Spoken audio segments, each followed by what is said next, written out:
Oke teman-teman, lanjut perbaikan speaker portable di video short sebelumnya ya. Jadi kalau teman-teman nggak tahu konteks video ini, bisa tonton dulu video berdurasi pendeknya teman-teman.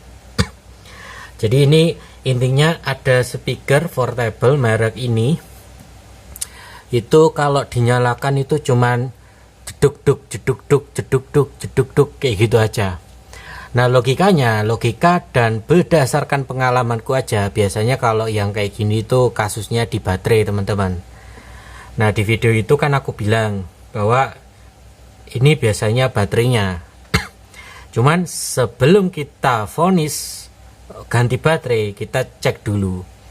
Nah ini akhirnya menemukan fakta bahwa baterainya ini masih bagus ya teman-teman ya. Baterainya masih bagus. Ini menggunakan baterai 18650 ya. Kapasitasnya itu 2200 dan untuk tegangan outputnya kurang lebihnya seginilah ya. Pokoknya 4 volt kali 2 lah, 4,2 ya, atau 7,4 ini adalah tegangan low-nya ya, paling rendahnya gitu loh teman-teman ya, paling low-nya. Karena kan kalau per satu baterainya kan 3,7 ya. Nah ini 3,7 kali 2. Karena ini kan di seri ya. 2S ya, istilahnya 2S, dan ini ada BMS-nya ini teman-teman, ada di dalamnya sini harusnya ya. Atau baterainya sudah ada BMS-nya gitu kan, ada ya teman-teman ya. Dan ini kalau dinyalakan ini bisa nyala ya.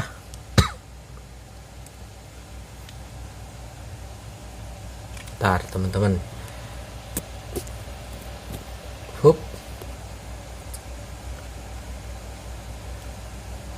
Bentar. Pakai ini. Set.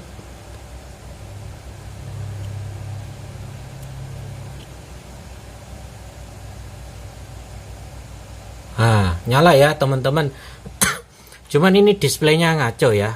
Displaynya ngaco, rata-rata menunjukkan volume, mengingat bagian ini tak lepas ya. Nah jadi bisa nyala. Nah terus selain masalah baterai, di video itu kan sudah jelas ya adanya sebuah kapasitor yang meledak teman-teman.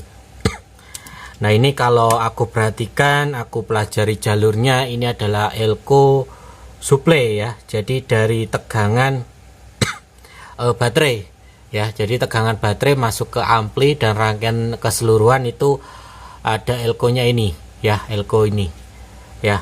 Ini udah tak ganti berapa ini? Tak ganti 25 volt 1000 mikro ya. Ini cabutan tapi bagus teman-teman ya. Begitupun dengan kapasitor yang ini, ada bekas lem kastolnya ini ya. Ini tuh bekas tapi bagus teman-teman, kondisinya masih bagus lah teman-teman ya. Nah ini 10.000 1000. Nah ini untuk apa ya, aku nyebutnya kopel untuk IC-nya sendiri, untuk apa ya, tegangan apa ya, kalau kelas D itu tegangan bias lah teman-teman ya. Ya mungkin kalau nggak dikasih, si channelnya nanti akan mati ya, entah L atau R itu dia akan mati gitu, kayak tegangan bias lah gitu loh ya. Ini kalau menurut datasheet itu memang disarankan menggunakan elko 1000 mikrofarad, cuman sama pabriknya ini dikasih 4700 teman-teman, 16 volt ya. Nah ini 25 volt 1000 mikro semua ya, yang gede-gede ini. Terus di bagian yang kroco-kroco yang kecil ini juga ada yang sedikit kembung ya. Nah, jadi tak gantilah semuanya ya, tak ganti semua beserta yang ada di atas ini, cuman dia terpasangnya di bawah. Dan ini adalah elko yang ada pada elko yang hitam ini ya. Ini berapa ya, 16 volt ya, 16 volt 470. Nah ini ya, kelihatan ini ya teman-teman ya, 16 volt. Ini tadinya yang posisinya di elko yang hitam ini gitu ya. Aku ngikutin di datasheet aja teman-teman ya. Terus ya semuanya lah teman-teman ya, mulai elko yang kecil-kecil ini ada yang sedikit kembung memang, tapi nggak tahu penyebabnya apa mungkin karena over voltage. Kalau over voltage kayaknya nggak mungkin teman-teman ya, karena udah tak ukur normal 5 volt ya. Jadi elko kecil-kecil ini tuh berada di elko ini, di elko di IC regulator ini ya. Jadi kalau di kakinya 5 volt ya udah nggak mungkin over voltage, kecuali kalau umurnya ya, umur dari elko nya ya. Nah, terus ini kalau teman-teman perhatikan di video short itu port USB nya ini nggak ada ya, udah lepas.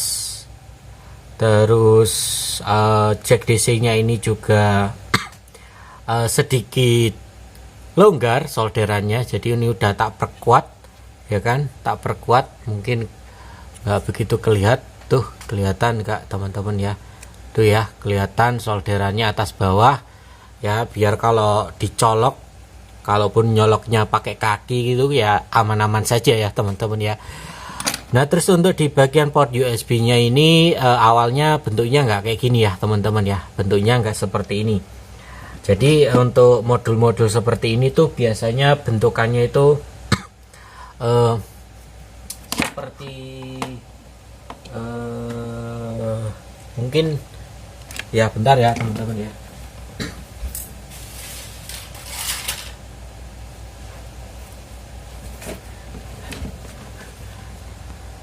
Nah bentukan USB nya itu harusnya seperti ini ya teman-teman ya.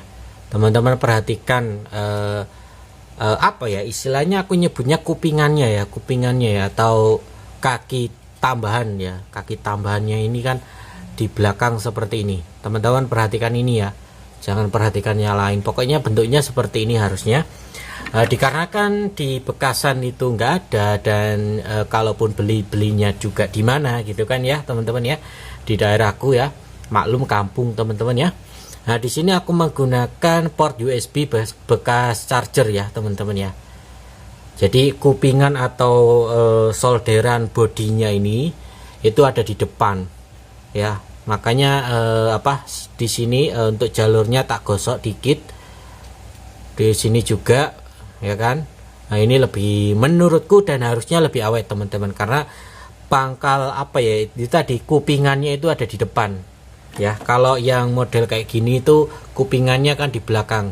Nah ini kalau metode pemasangannya seperti ini gampang jebol teman-teman, gampang ambrol. Nah kalau yang ada di PCB ini itu aman ya, mungkin paling mungkin ya itu longgar, tapi nggak sampai yang sampai copot, itu nggak sampai, tapi palingan itu longgar teman-teman. Kalau yang kayak gini itu udah pasti langsung ambrol.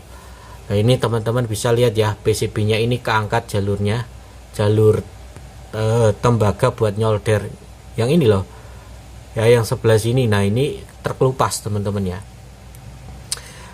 Nah ini udah aku coba semuanya ya teman-teman, mulai dari suara, fungsional, semuanya normal teman-teman ya, semuanya normal ya. Suara oke lah ya kan, cuman nggak mungkin aku videokan karena terikat sama hak cipta ya teman-teman, lagunya nanti ya kan.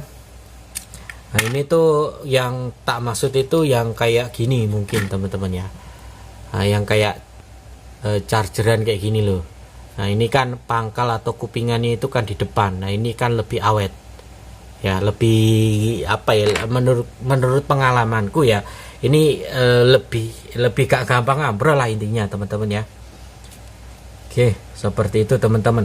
Nah ini cuman masalahnya ini adalah masalah charger teman-teman ya. Ya, karena berdasarkan penuturan yang punya, ini chargernya hilang dan suruh nyariin gitu loh. Begitu, tapi ini ada apa ya teman-teman, ada ini ada karakter yang nggak tampil di bagian displaynya, tapi ini nggak begitu pengaruh sih, nggak begitu masalah. Ya, ini udah aku coba solder ulang di bagian kaki displaynya, ini tetap tidak memberikan perubahan. Jadi ini kemungkinan memang displaynya ya teman-teman. Nah ini 0, ini 0, 32 mentok. Ya memang speaker ukuran seginilah, mau gimana lagi ya.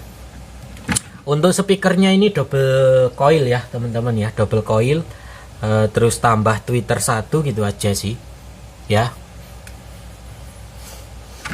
Oke lah, mungkin segini aja untuk video kali ini. Mungkin kalau ada yang ingin teman-teman tanyakan, bisa tulis saja di kolom komentar seperti biasa. Dan ketemu lagi di lain video.